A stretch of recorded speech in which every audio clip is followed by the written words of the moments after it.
This is the Bloomfield River, home to a small number of residents living in Bloomfield, Ayton and Degarra. This is their tranquil community today. Located in far north Queensland, halfway between Cairns and Cooktown, the Bloomfield and its couple of dozen residents enjoy a peaceful life, don't ask for much, and certainly don't expect much. On the 12th of December 2023, Cyclone Jasper and the prevailing rains it brought to the far north Queensland dropped more than 3.5 metres of rain, devastating this coastal rainforest region. With a torrent of water surrounding them, 3 small creeks filled to overflowing rivers, generating one almighty Bloomfield River that not only broke its banks but proceeded to break all records. A situation where not only were many of the properties inundated by the muddy waters, but a majority were also submerged, with their roof lines well below 3 metres from the water surface. Takes some human understanding, probably more than we can understand. This flood was 10 metres higher than any previous flood, which is a bloody big difference. Personally, it went over our roof. We ended up swimming for 3 hours, hanging onto a rope, and managed to climb up a tree, which thankfully is one of the few remaining trees left. Most of the big trees are gone. All the power poles have just been ripped out of the ground, smashed off the wires and disappeared. The damage is just phenomenal. I don't think there's any, you can't explain it. The water came through at about sort of 15 to 20 metres deep and running at about 30 miles an hour. That was, the force of that is just absolutely tremendous.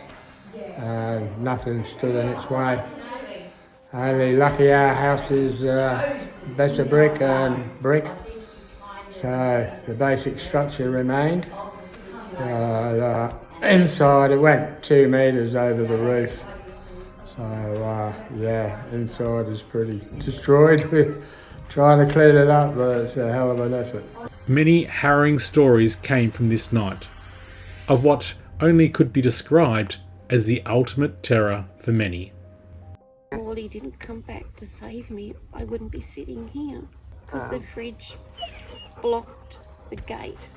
But at the same time, the hose wrapped around my leg, and the noise of the water was so loud.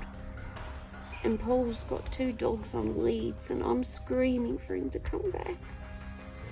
And I didn't think he was going to come back, and the water was just getting higher and higher. And I'm only 4'10". I was so close to dying that it was just a fine line between life and death on the roof that night over our waist in water, with all the river and everything coming down.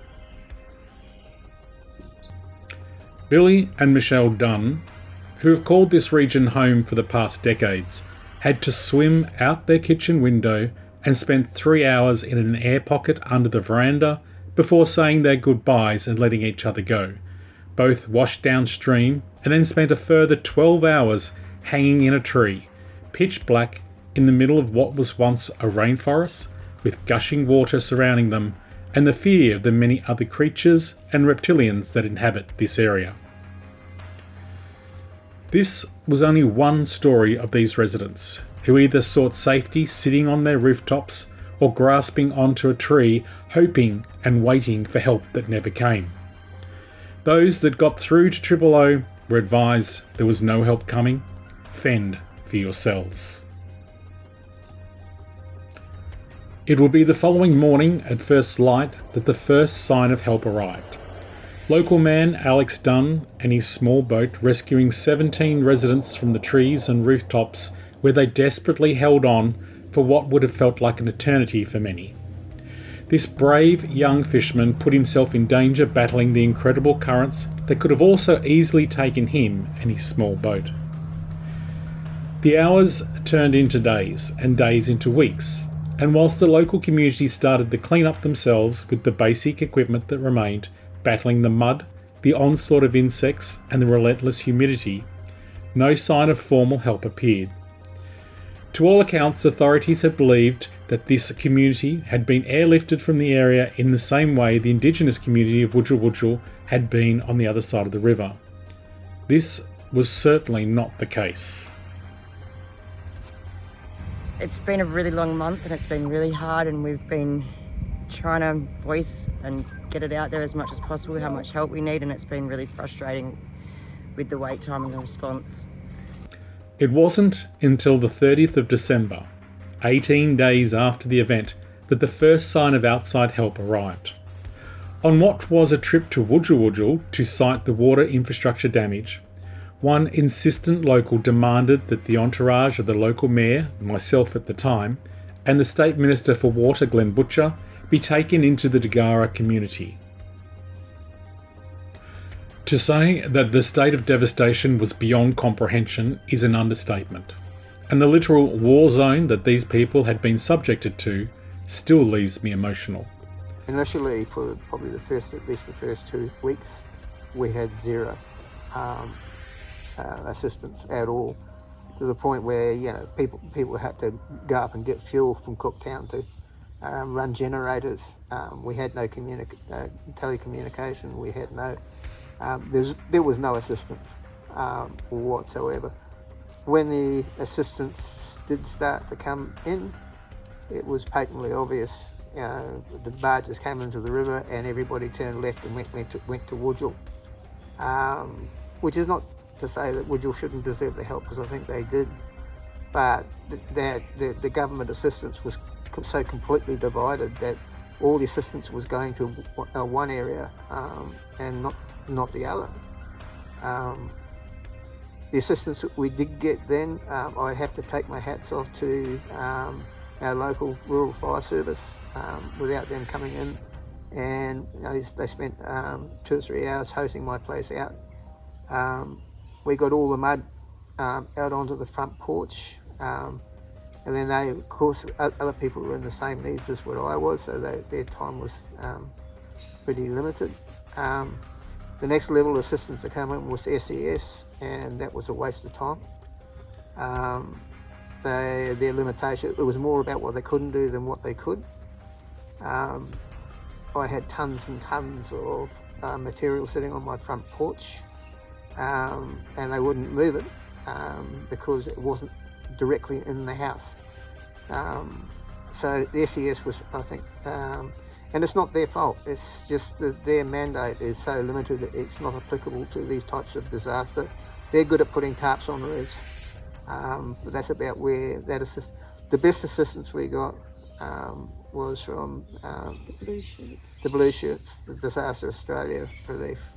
That their assistance was more about what they could do for you rather than what they couldn't. They gave me a hand to strip out things. They gave me a hand to their assistance, but they were limited by for 4 or 5 weeks. We could have done with that type of assistance for probably double the length of time that they were here for. What I got really, really sick of is people coming down here for photo shoots. There was so much chalk and not enough shovels. It was, and you just reached the point where you just didn't trust anybody. There were so many lies or mistruths or and you just got the impression that most of the people that came here were more interested in having their photographs taken than actually doing something concrete. I don't think either of our phones stopped sending messages that afternoon as we choppered back to civilization. Food, water and mineral supplies started to drip feed this dire community from that point, as the roads in all directions were still unpassable. Many were still living at other residents' properties, one home having more makeshift beds in all rooms than furniture, including the undercover patio area, whilst another had a makeshift tent in the mud-filled room that was once his kitchen. 74 years of age. My whole next 10 years is being turned upside down. I'm doing things that at 74 I just didn't expect to do it. when you lose everything except what you're standing up in, it's not just a case of rebuilding a house, it's more a case of rebuilding your life. And I don't think the government understands that at all. At first, there was no one other than local people like Courtney running around and Judy. We were more or less left here like cattle looking for high ground, isolated. There were helicopters in the air picking up Wudjil people all day and for days. And we were left, and all we wanted to do was have water and a shovel, and we started getting the mud out of our own homes and finding our things, because I didn't even have pants. But it's just affected us so much. We've been through 6 months of cleaning. We still haven't got power and water. It's probably affected me a lot more than what I feel, because we're still in clean-up mode. We're still trying to get back on our feet, and it's going to take a long time.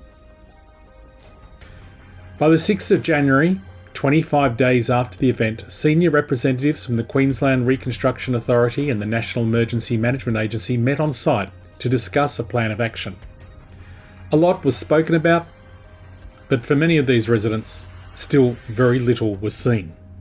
My first reaction to that is, because I don't trust government anymore. That's one of the things that's coming out. I just do not trust government at all. Is I need to do this myself in whatever way, shape or form that takes. Whether that means, one of the things that's really struck me about the reaction is the difference between the public reaction to this and the government reaction to this. We've had so much help in terms of donations and things like that. I'm trying to organise financing that way myself through GoFunding or whatever way that money can come in, turning it out, to get this thing done. We had local people, like we had people in our own community helping us, taking us across the river to get food, because all our food had gone, our fridges, our cupboards, all our Christmas food, our fridges, freezers, everything had gone. So we had that sort of help from the community. And then in January, I think it took till January sometime that we got the SES. By then we had one room and another couple of metres of mud still in the house, because the mud was waist deep in our house. So they helped us with that. Unfortunately, that one room had all my photo albums and antiques and heirlooms in it, and so a lot of those things were thrown out in the mud, and we spent months going through that mud. At first it was fine because we had the rain. I could catch rainwater and wash things like my great-grandmother's turkey plate and my china and all those sorts of things. But then when the water ran out, I was more or less left. Well, I haven't got a couch or a TV or a stove or an oven or a bed anymore. And then, to add salt to the wounds, the brand new caravans to be used by the residents were delivered to the Bloomfield Caravan Park, a 3-hour walk away from Degarra. Yes, the Queensland Housing Department advised that they could not use the caravans on their own properties. They would need to walk the 3 hours each way if they wanted to use them. These residents had pretty much lost everything. What they had left was littered around their properties covered in mud. What they needed was a temporary accommodation solution to keep them dry and safe so they could start sorting through their properties. It would be the 24th of January that the first caravan would finally make its way to Degarra for these residents to use as a temporary accommodation, over a month after these residents had been through hell and lost everything.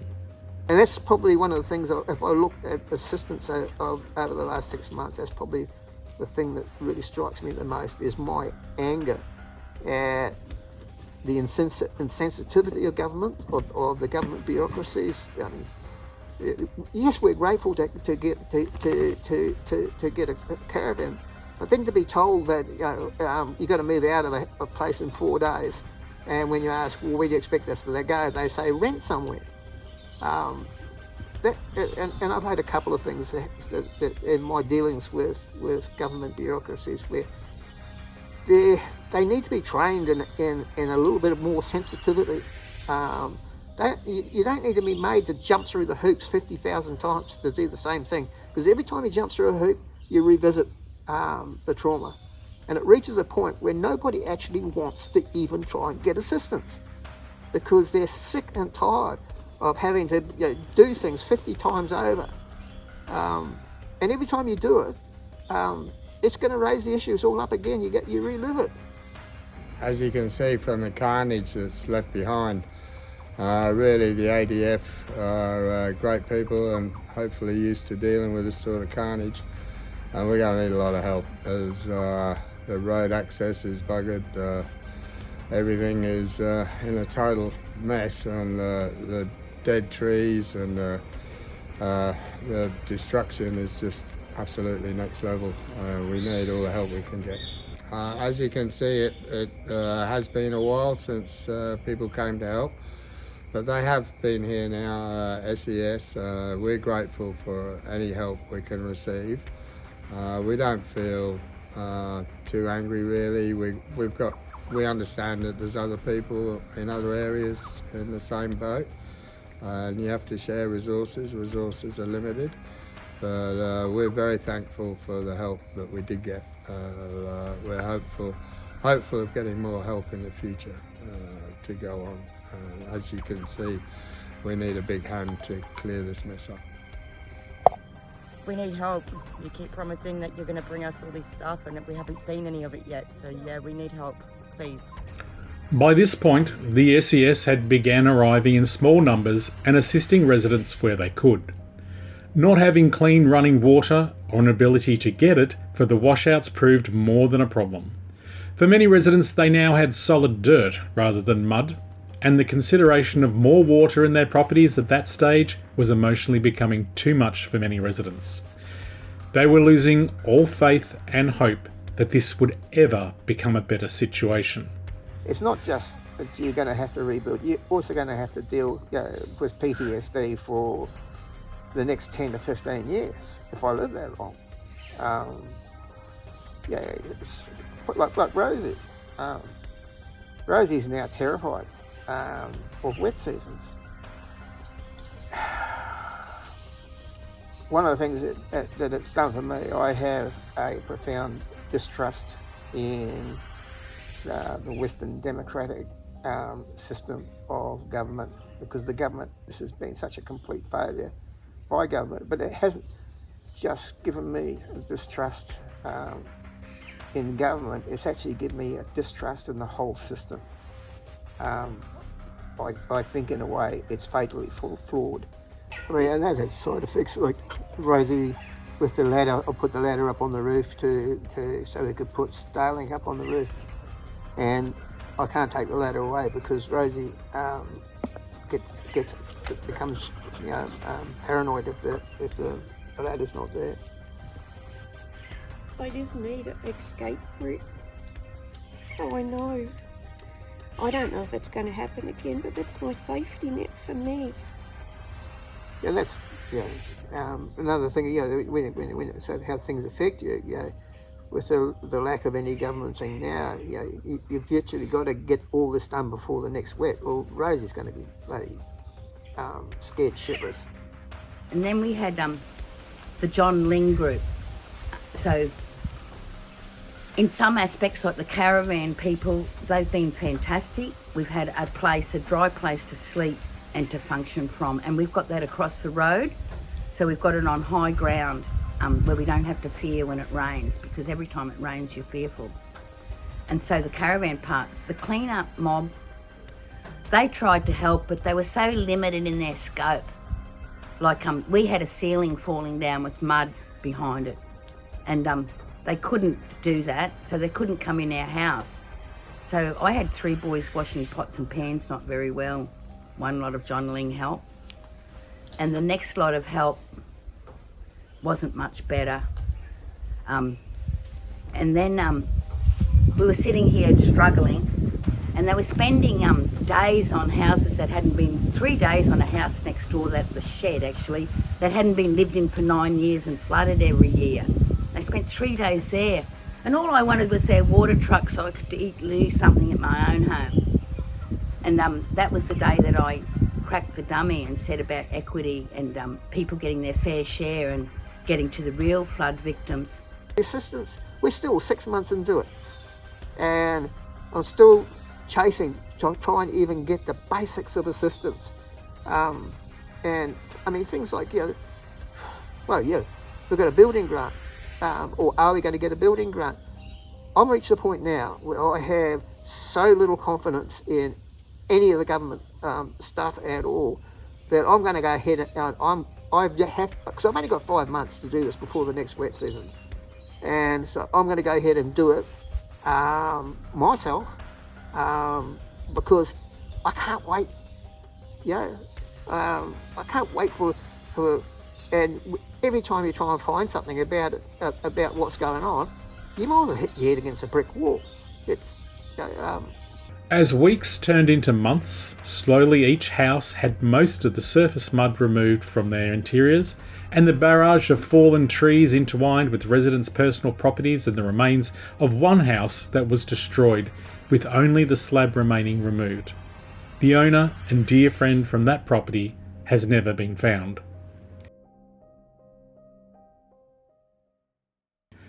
It had been 160 days since the disaster struck, and I was invited back to Degarra to be part of a presentation of some gift vouchers. The local Port Douglas Combined Club had been fundraising and presented the affected residents with nearly $27,000 worth of vouchers to allow them to buy some goods that they may still be requiring. This small gift was taken with such joy, pride, thanks, and humility when considering for many of these residents not much had changed other than the surface mud being removed. In terms of the everything else, we're 6 months down the line and we're still looking at even the most basic of any grants. What we've got so far, Rosie, we got the $1,500 each. That was $1,700. $1,700. That was to replace everything you lost in your house. Yeah, $1,700 when what you walk away with is what you stand up in. Conversations at the event revolved on the lack of support given, residents being declined and having to fight for the $50,000 disaster resilience grants, as they had earned too much money in the 4 weeks before the disaster. So effectively, we need tradespeople on the ground here to make it economically viable to repair a lot of these houses. So whether, again, okay, I don't expect QBuild because they've got their own mandates or things, but government assistance could also come in terms of having tradespeople or the capacity to organise at a level where it doesn't take you 50 years to rebuild your house. I've got to get this done in 4 months. It's and to do that, I've also got to clean up the yard. I've got just need help. Others wondered how they would even start to rebuild with only the $50,000, if they eventually received it, and what was to come next wet season. I'm so grateful to be alive. Once it was important for me to go to work and to have things, and I spent a lot of money renovating my house before the flood and all that.